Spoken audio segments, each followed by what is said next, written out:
Se abre la sesión. Excelencia, aquí tiene el informe de la tesorería. Espero que esté claro. ¿Claro? Hasta un crío de 4 años podría comprenderlo. Búsqueme un crío de 4 años. A mí me parece chino. ¿Chino? ¿Qué chino? Así funciona esto.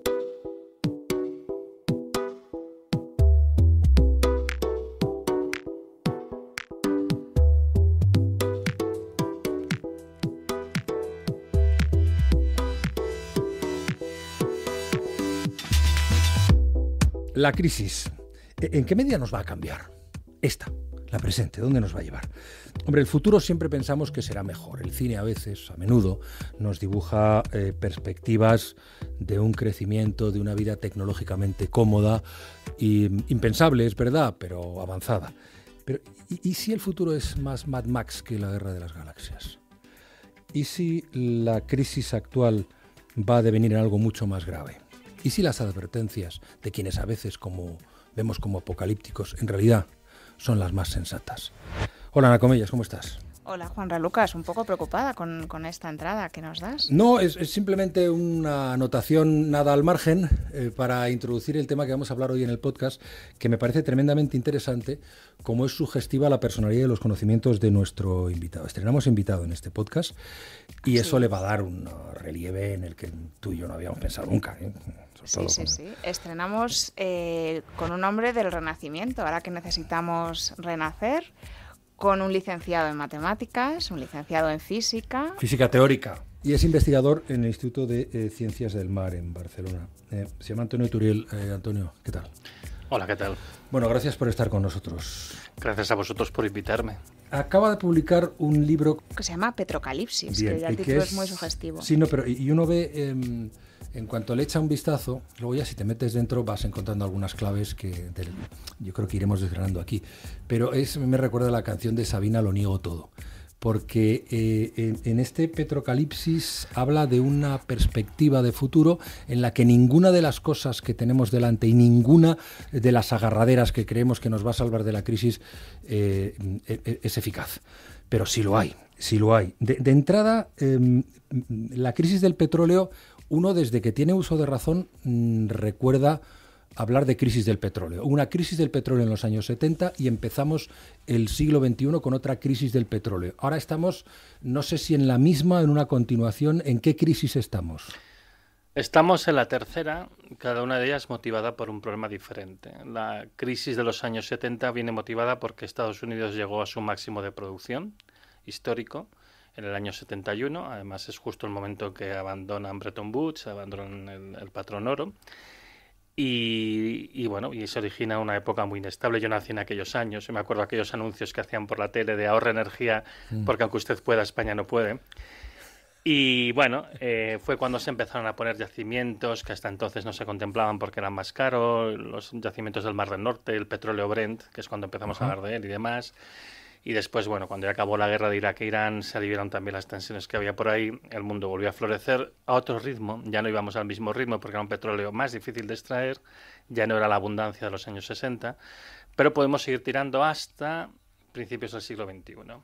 Y ahí es cuando empezamos a tener el problema de que el petróleo crudo convencional, que es el petróleo que sirve para hacerlo todo, es el más versátil, el más fácil de extraer y del que podemos sacar más productos. Este tocó su máximo el año 2005 y esto ya es un hecho conocido. En aquel momento no sabíamos qué había pasado, pero es un hecho que ya sabemos que sucedió y la propia Agencia Internacional de la Energía lo reconoce. Y empezamos a tener problemas. Empezamos a buscar sustitutos como locos, que si biocombustibles, que si los líquidos del gas natural, que si los petróleos pesados de Venezuela y de Canadá. Pero hay un momento en que la inercia que llevábamos era demasiado grande, lo que se empieza a poner como parches no funciona. Y llegamos a la segunda crisis, la del 2008, que el precio del barril llegó a $150 y es luego que se produce la quiebra de Lehman Brothers, que es irrescatable, etcétera, etcétera. Entonces ahí la energía también tuvo un papel. Evidentemente el problema principal fueron las hipotecas subprime, pero la energía dijo hasta aquí. Y a partir de ese momento es cuando, bueno, pues ya a la desesperada buscamos la tercera opción, que es el fracking de los Estados Unidos. Y en el fracking ha sido realmente un intento a la desesperada de mantener el sistema en marcha echándole cualquier cosa al depósito. Porque las compañías que se han dedicado a hacer el fracking todas han perdido dinero desde el primer día. Y, de hecho, las quiebras acumuladas desde el año 2016 en las empresas del fracking, que ya todas las grandes que había quebraron, Chesapeake, Chaparral, Diamond, acumulan 300.000 millones de dólares ya en quiebras. Y llegamos a la nueva crisis del petróleo, que es la actual, que es la situación en la que de repente, y sin saber muy bien por qué, empieza a escasear todo. Y esto tiene mucho que ver con que el petróleo bueno ya dejó de producir, bueno, empezó a no subir y de hecho a bajar en el año 2005. Y resulta que ahora nos falta diésel. Hemos conseguido tirar todo lo que hemos podido, lo máximo lo hemos estirado. Hemos reducido la producción de otros fuel oils, déjate ya de tener fuel oil para las calderas en los sitios que todavía se quemaba. La producción de fuel oils ha caído un 50% desde el año 2008. Y con esto conseguimos subir el diésel hasta el 2015. Pero el 2015 tocó el máximo, se mantuvo como pudo hasta el 2019.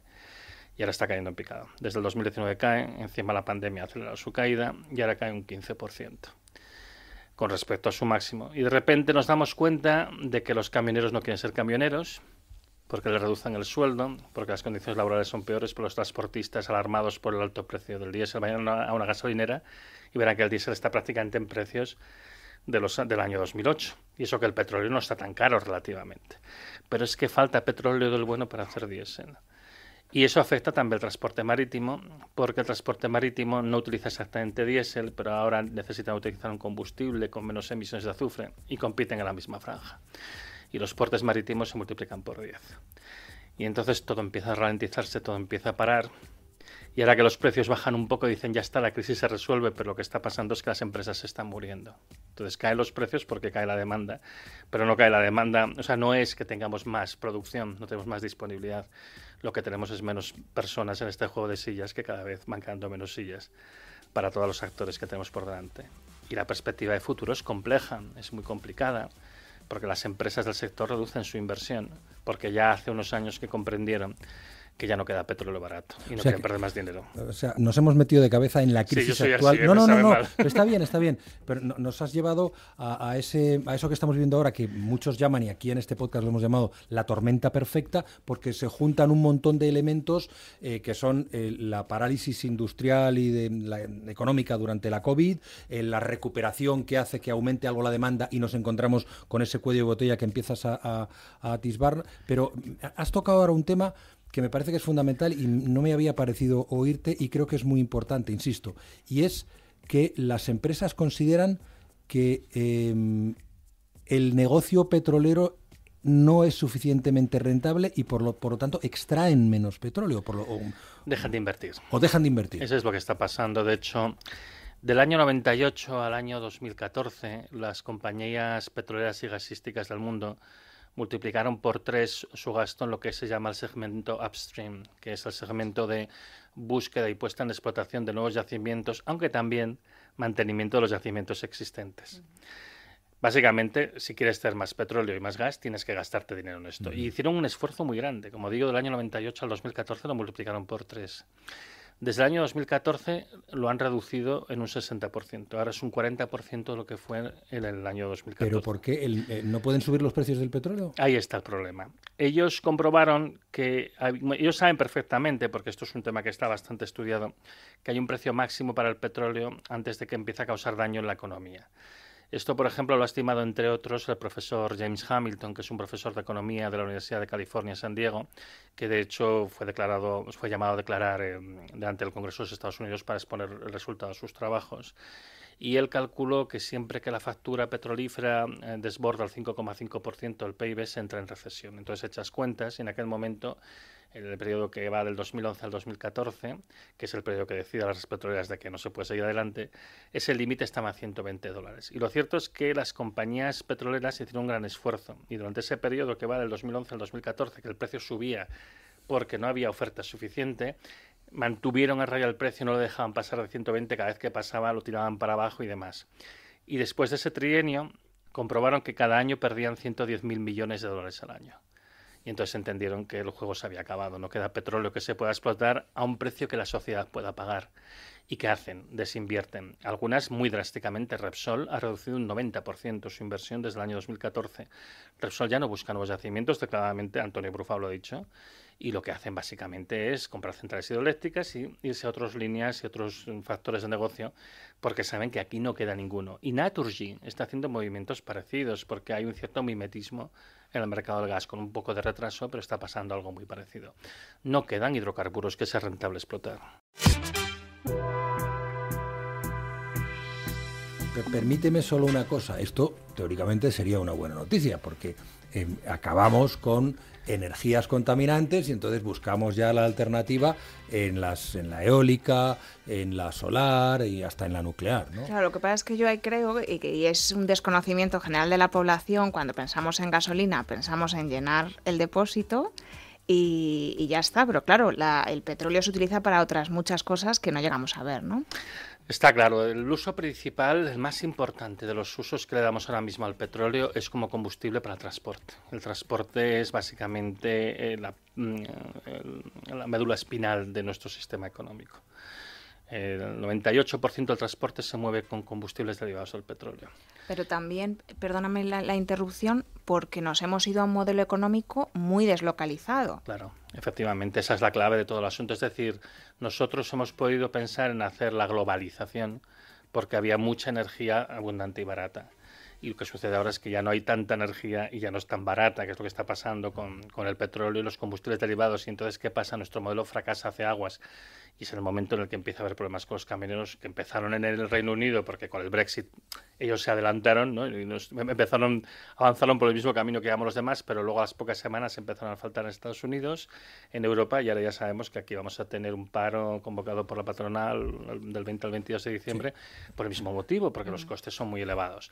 El petróleo también se utiliza para otras cosas que son muy importantes y que a veces no tenemos en cuenta, ¿no? Y, por ejemplo, es una gran fuente de reactivos químicos.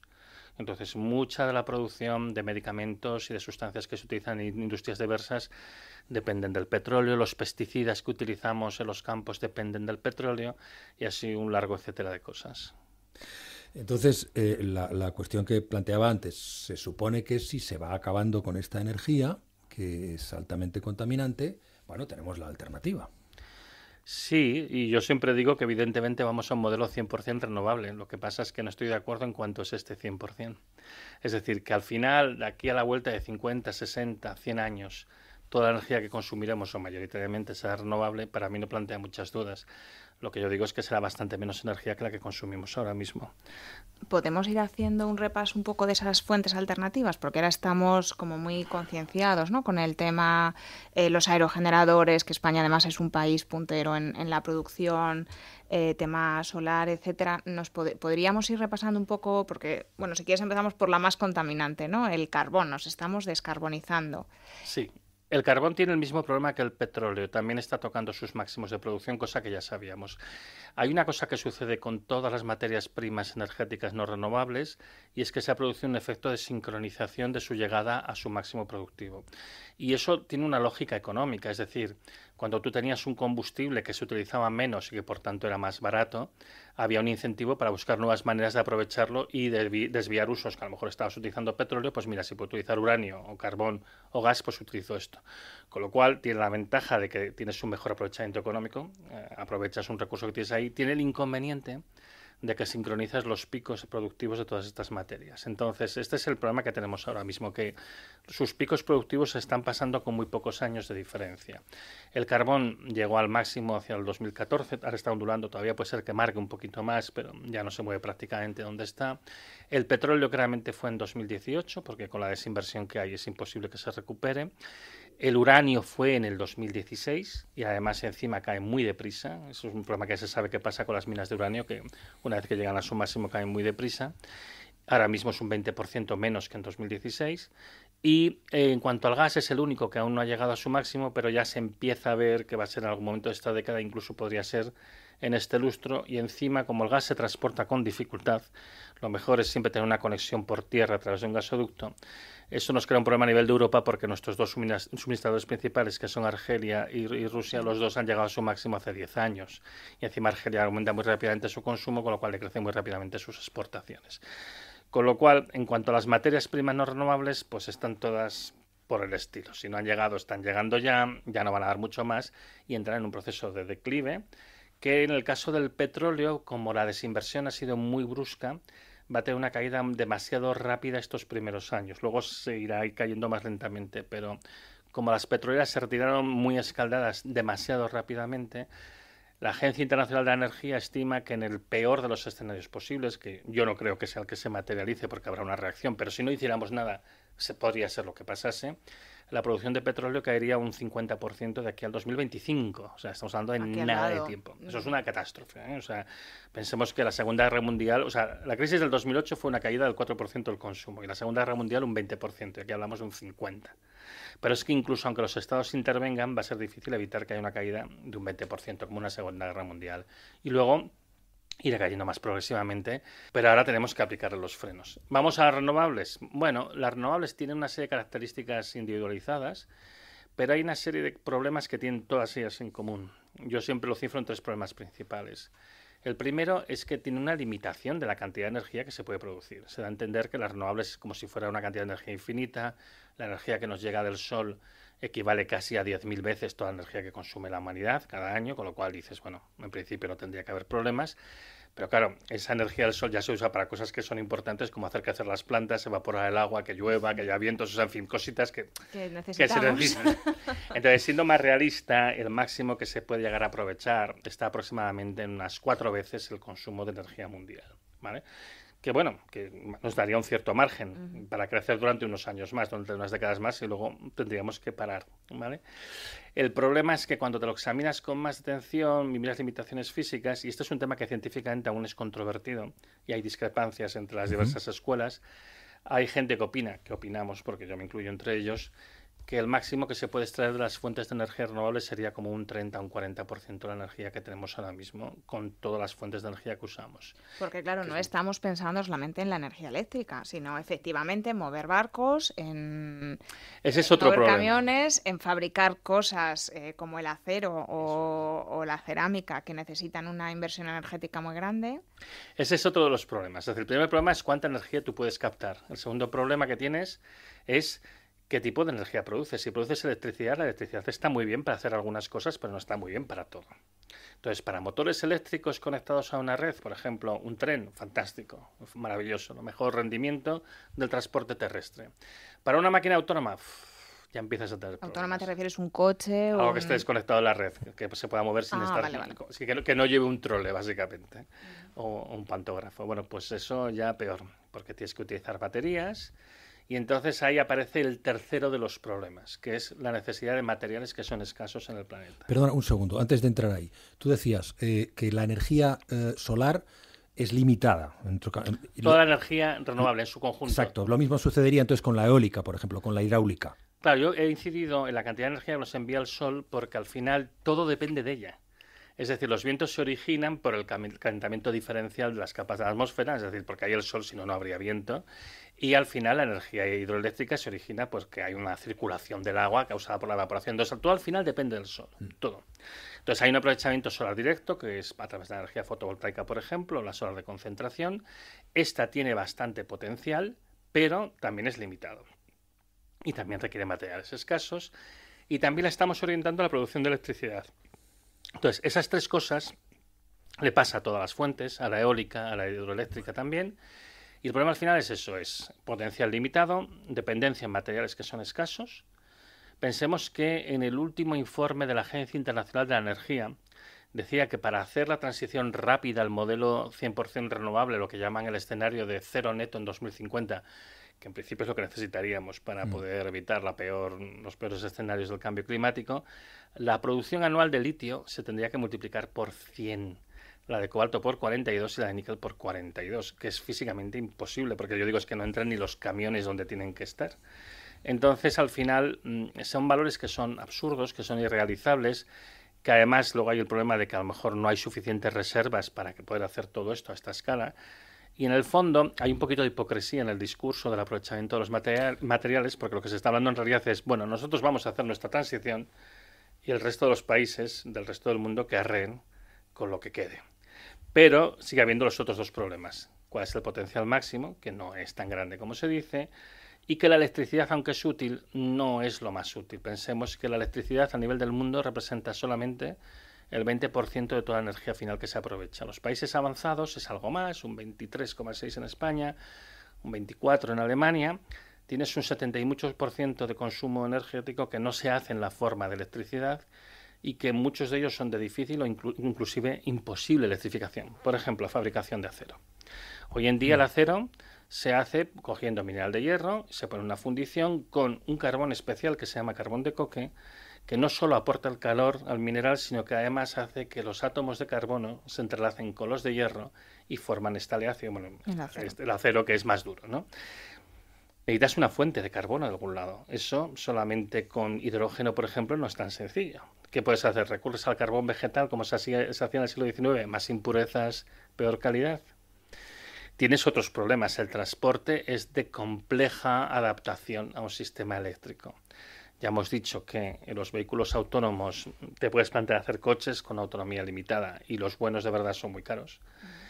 Tienes el problema de escasez de litio, de escasez de cobalto, de escasez de neodimio, pero si te planteas hacer máquinas pesadas es absurdo porque la densidad energética, que es cuánta energía cabe por unidad de volumen, es muy baja en las baterías y te encontrarías que la batería sería la mayoría de tu tractor, de tu camión, de tu máquina pesada. Entonces no tiene sentido. Y entonces ahí a lo que se va es al hidrógeno, que tiene una densidad mejor, pero que tiene unas pérdidas por transformación que son tremendas. O sea, el hidrógeno, para utilizarlo en máquinas, tiene unas pérdidas de alrededor del 90%. Y de nuevo requiere materiales que son escasos. Con lo cual, bueno, no hay realmente ninguna bala de plata. No hay ninguna solución tecnológica ahora mismo que nos permita decir, bueno, este problema está solucionado, esto es cuestión simplemente de ponerse a ello. ¿Qué va? De hecho, si estamos haciéndolo los remolones, si arrastramos los pies, es porque no hay ninguna solución que realmente sea buena desde el punto de vista económico.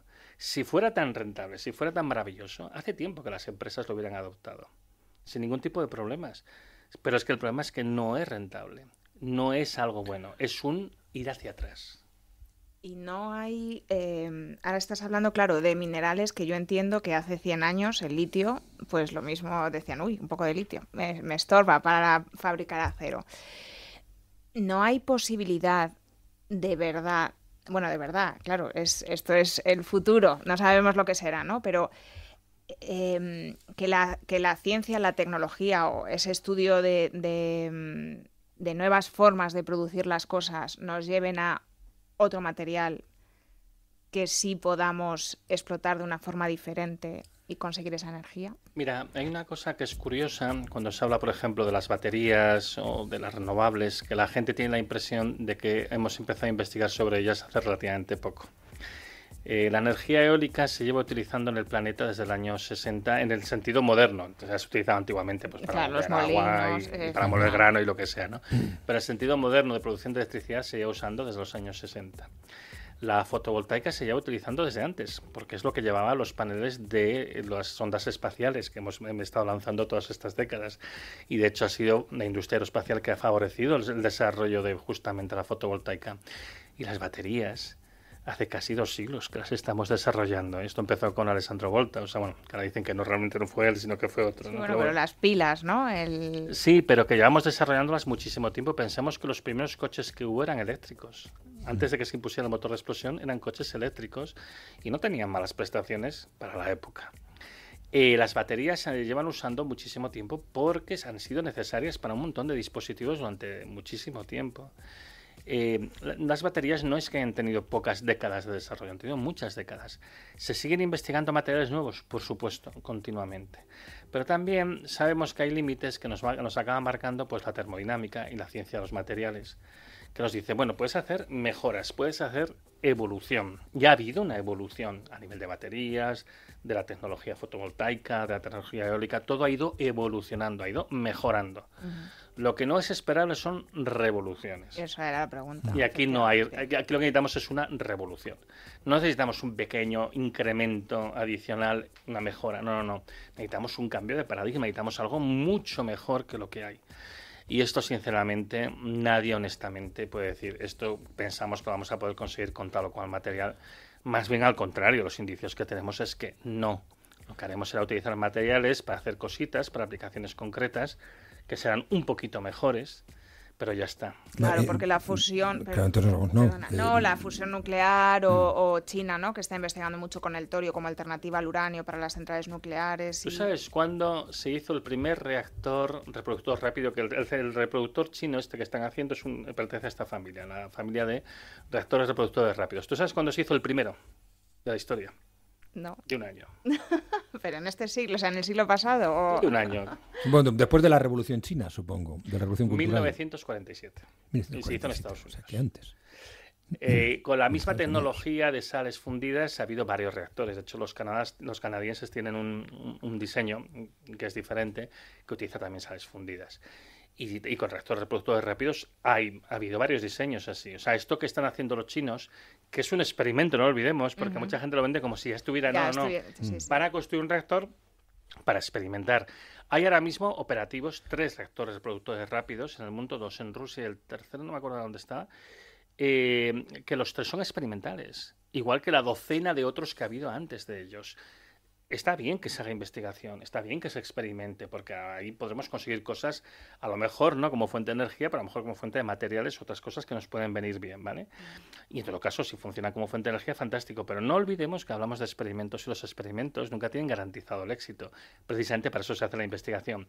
Y eso roza también para la energía de fusión. Es un proceso complicado, es un experimento de largo alcance que lleva décadas de desarrollo y que le quedan décadas por delante y que ya veremos si tiene éxito o no. De hecho, hay gente que dice que no tendrá nunca éxito, digo, gente científicos y algún premio Nobel incluso, que dicen que esto no puede tener éxito por una serie de limitaciones técnicas que tiene, etcétera. Bueno, está bien que se experimente. Lo que no podemos hacer es creer que un experimento nos va a producir, claro, simplemente porque nos resultaría muy conveniente. Eso es un poco temerario, ¿no? Tenemos un problema ya que tenemos que dar una solución ya. Yo siempre digo, mira, yo hace unos años me llamaron para comparecer en el Parlamento Vasco delante de la Comisión de Energía y el representante del PNV me dijo, bueno, es que usted no tiene fe los milagros tecnológicos y no sé qué. Yo digo, bueno, hace poco me pasó una entrevista también que me dijeron casi la misma frase. Yo digo, mira, yo soy científico, digo, casi por definición no creo en milagros, pero bueno. Pero en cualquier caso, yo creo que no es una política sensata de gestión esperar a que pase un milagro que te solucione el problema. O sea, yo creo que lo que tú tienes que hacer es adaptarte con lo que tienes y si después viene una mejora, bienvenida sea y la aprovecharemos. Pero de momento trabajemos con lo que tenemos. No hay absolutamente nada ahora mismo que nos permita decir, no hay que preocuparse, esto se va a solucionar. En absoluto, nada. Pero entonces vamos al colapso. No, yo siempre digo, esto lo explico en las charlas, el colapso, cuando uno estudia la historia, porque también otro de los problemas que hay es que, y esto, bueno, los físicos también pecamos de esto y los investigadores, ¿no? De tener mucho reduccionismo, de no comprender que el saber humano pues es polifacético y que hay muchas ramas del saber, ¿no? Pero si uno estudia un poco la antropología y, bueno, a mí me gusta y leo cosas dentro de mis limitadas capacidades, uno ve que cuando ha habido sociedades en la historia que han colapsado, que sabemos de 26 que han colapsado antes que nosotros, con lo cual encima esto también te quita un poco de orgullo, ¿no? Porque si colapsas solo es el 27º en hacerlo, ¿no? Es una vergüenza, ¿quién se acuerda del 27º? Sería la única que sería global, pero vaya. Pero también ha habido civilizaciones que no han colapsado. Y hay una característica que siempre es común en todos los procesos de colapso. Las sociedades colapsan porque consciente o inconscientemente deciden colapsar. Porque básicamente lo que hacen es perseveran en una idea equivocada que les está haciendo daño. Esto es como una persona que es alcohólica y que no renuncia a beber alcohol, que le está haciendo daño. Pero en cualquier momento lo puede dejar. Entonces se perseveran ideas por razones políticas, religiosas o por pura obstinación, pero siempre se está a tiempo de abandonarlas y siempre se está a tiempo de echar para atrás y revertir el colapso. Y ha habido sociedades que lo han hecho. Pero en este caso yo creo, lo estás definiendo muy bien, si me permites, la situación actual, donde se sucede una tras otra cumbres del clima, una tras otra en la que se toma conciencia de que la situación es cada vez peor y una tras otra no se toma ninguna decisión, procrastinan. Por el coste económico que tiene. Lo que pasa es que ahora vamos a una situación que es diferente. Pensemos una cosa, lo que realmente es el motor de la transición energética no es realmente el cambio climático, realmente es la crisis energética. Y esto, a ver, el tema de la crisis energética en Europa lo conocen muy bien y las instancias políticas españolas también lo conocen muy bien, ¿eh? Hay muchas más personas de las que nos creemos, personalidades del mundo político español y evidentemente europeo, que saben de este problema perfectamente desde hace muchos años, ¿eh? Y a nosotros, bueno, por ejemplo, por poner a hablar de la Comisión Europea, nosotros tuvimos un proyecto europeo que se llamaba MEDEAS, en el que diseñamos un modelo para básicamente evaluar las transiciones energéticas y ver qué impacto tenía a nivel de empleo, PIB, recursos, etcétera. Y presentamos los resultados de este proyecto, que luego ha tenido continuidad en un siguiente proyecto que se llama Locomotion. Y la Unión Europea, la Comisión Europea, tiene mucho interés en esto y tal. Pero todo esto ya lo saben. Y esto ya nos lo han dicho más de una vez. Todo esto ya lo sabemos. Lo que queremos es una solución tecnológica, un milagro. Entonces, ¿el por qué? Porque el coste político de aceptar que nuestro modo de vida actual, el sistema socioeconómico que tenemos, no puede continuar, es enorme, es políticamente inasumible. Pero por otra parte es evidente. Yo siempre digo que cuando mi hijo pequeño tenía 6 años, yo le expliqué lo de que no se puede crecer infinitamente en un planeta finito. Y él lo entendió a la primera. El problema es que nuestros, economistas y nuestros, sobre todo los poderes económicos y nuestros políticos, pues no entienden o no quieren entender una realidad tan simple.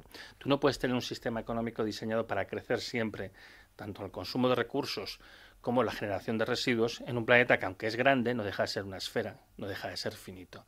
Porque al final el problema del que estamos hablando aquí es de este. Es decir, que estamos topando con los límites biofísicos de un planeta que en el fondo es finito. Y estamos topando con esos límites cuando solamente está ejerciendo ese consumo, ese crecimiento de 2 dígitos a nivel empresarial y a nivel personal también, porque en las sucesivas generaciones hemos ido teniendo más y más y más, y eso solamente lo tiene una parte pequeña del planeta. Este es uno de los problemas, efectivamente, porque ahora mismo tenemos que parar por todo, para no generar más residuos, para no generar más contaminación ambiental, que hay muchos problemas ambientales tremendos, de contaminación del aire, de los plásticos, de las aguas, el cambio climático, que también es un problema ambiental, pero también pérdida de biodiversidad, el problema de la desertificación, pérdida de suelo fértil. La lista es inacabable. Y luego porque no tenemos recursos suficientes. Y luego tenemos problemas de desigualdades. Y ahora, como les decimos a los otros países, es igual, no. Vamos a parar porque es que si no nos vamos a la porra. Bueno, pues es muy complicado. Entonces, como es lógico, países como China no están dispuestas a levantar el pie del acelerador y lo estamos viendo ahora. China ahora mismo están desesperados, tiene una crisis energética muy fuerte, les falta carbón, están teniendo apagones continuos desde hace unos meses, sus fábricas tienen problemas para mantener la producción, lo cual nos va a afectar aquí a nivel de nuestro consumo. Y ellos ahora mismo están acaparando todos los materiales. Todo, pero de una manera salvaje. Mira, una cosa que ha pasado durante estos meses, antes de que nos cortaran los argelinos el gasoducto de Magreb-Europa, había pasado algunos cargamentos de gas que venían de Estados Unidos con dirección a España. A medio camino los chinos pagaron el 30% de indemnización, el barco dio la vuelta, atravesó el canal de Panamá y se fue para China. Hay una competencia ahora mismo entre todos los países por los recursos que quedan, que es brutal. Porque nadie quiere asumir el coste político enorme de reconocer que este sistema económico tiene que cambiar, tiene que evolucionar a otra cosa que se adapte a estos límites que ya estamos chocando fuertemente contra ellos. Y entonces estamos jugando un poco al juego de cuál es la última persona que queda de pie. Y es un juego muy peligroso.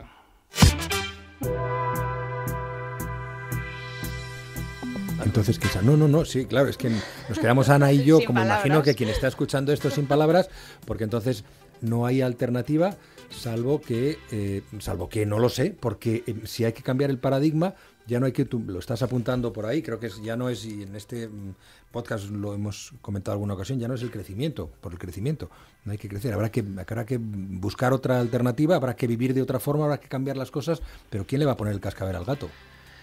Lo más triste desde mi punto de vista, que yo al final soy físico, yo soy un técnico, ¿no? Es que desde el punto de vista científico-técnico, el problema se sabe perfectamente cómo abordar.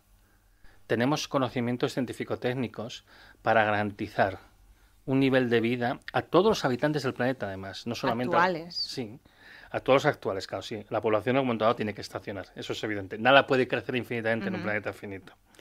Pero podemos garantizar un nivel de vida igual al actual o incluso superior a todos los habitantes de este planeta. Con lo cual, eso no es el problema real científico-técnico. Con un estilo de vida diferente. Claro, seguramente no teniendo coche, por ejemplo, ni móviles, y con muchas cosas diferentes. Pero lo importante, lo fundamental, la alimentación, la vivienda, la seguridad, el trabajo, la educación, la sanidad, todo esto se puede garantizar incluso a un nivel más alto que el actual. Tenemos los conocimientos para hacerlo. Además, de hecho, tenemos la generación seguramente mejor formada en la historia, porque tenemos muchos elementos científico-técnicos que nos permiten hacer eso. El problema es social. Tenemos que organizarnos de una manera diferente para que no necesitemos el crecimiento. Hay diversos estudios que muestran que se puede garantizar un nivel de vida como un europeo estándar consumiendo la 10ª parte de la energía que se consume hoy en día en España, per cápita. El problema es olvídate del crecimiento económico y tienes que organizarte de una manera diferente. Y en vez de dar productos, tienes que dar servicios. Y en vez de, tienes que reformar el sistema financiero. Claro, es una sarta de barbaridades tan grande, es un cambio tan radical de paradigma, que este problema los técnicos no lo podemos resolver. Es un problema eminentemente social. Necesitamos a los economistas para que nos ayuden a hacer eso. Aquí estamos, yo encantada. Yo estoy cada vez, según voy avanzando en esta aventura sonora, cada vez más concienciada y cada vez más convencida, primero, de que nosotros como agentes económicos, consumidores, empresas, gobiernos, tenemos un papel fundamental y tenemos que asumir la responsabilidad económica que tenemos y no solamente, ver pasar las noticias, ¿no? Es un poco el leitmotiv de así funciona esto, poder dar esa responsabilidad a la gente para que tome sus decisiones.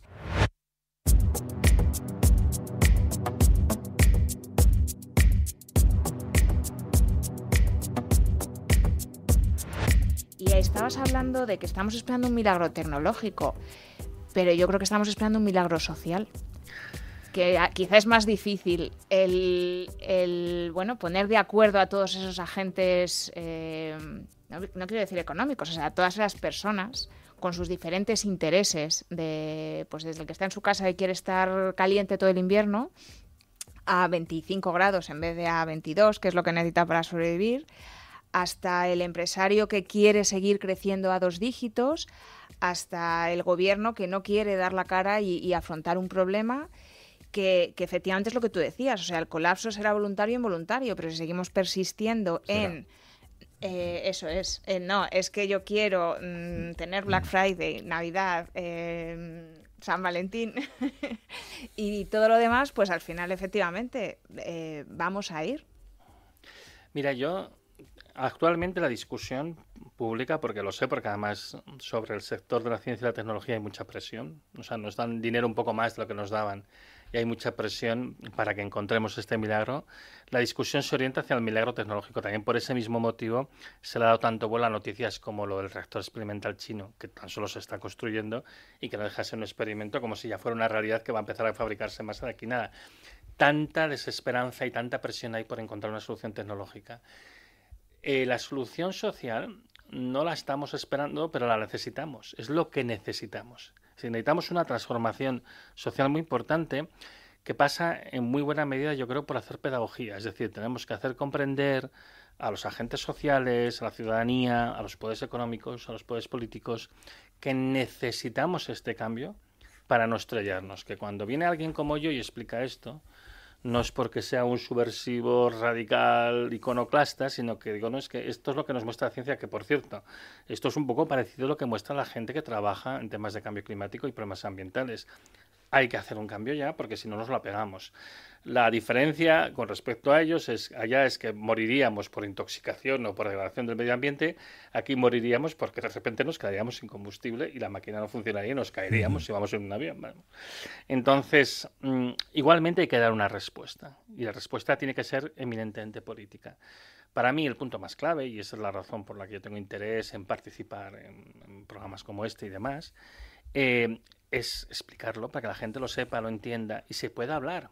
Porque ahora mismo una de las razones por las que no se hablan de estos temas es por el enorme coste político que tendría reconocer y decir esto. Mirad lo que pasó cuando sacaron la Agenda España 2050.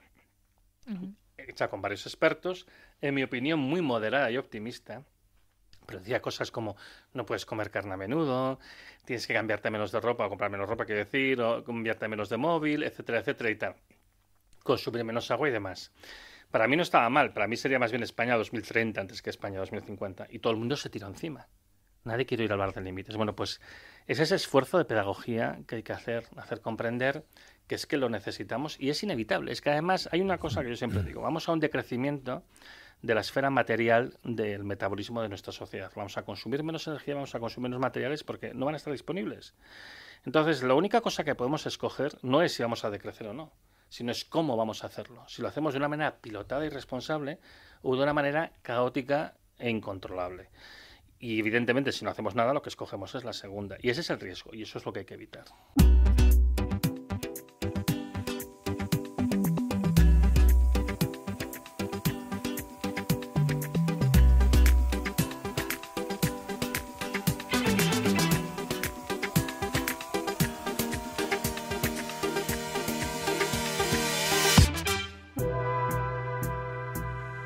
Antonio Turiel, es un placer esta conversación. Yo creo que nosotros y desde luego quien ha escuchado este podcast hoy ha aprendido mucho.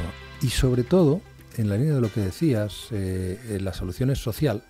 Y si los economistas tienen la capacidad de invitar a la reflexión sobre esto que estamos haciendo, la conciencia la difunden los medios, la difunden podcasts como este. Y por eso, singularmente, pues de manera especial te agradezco tu presencia y tu tiempo. Estoy seguro que algo de conciencia hemos conseguido crear. Muchas gracias.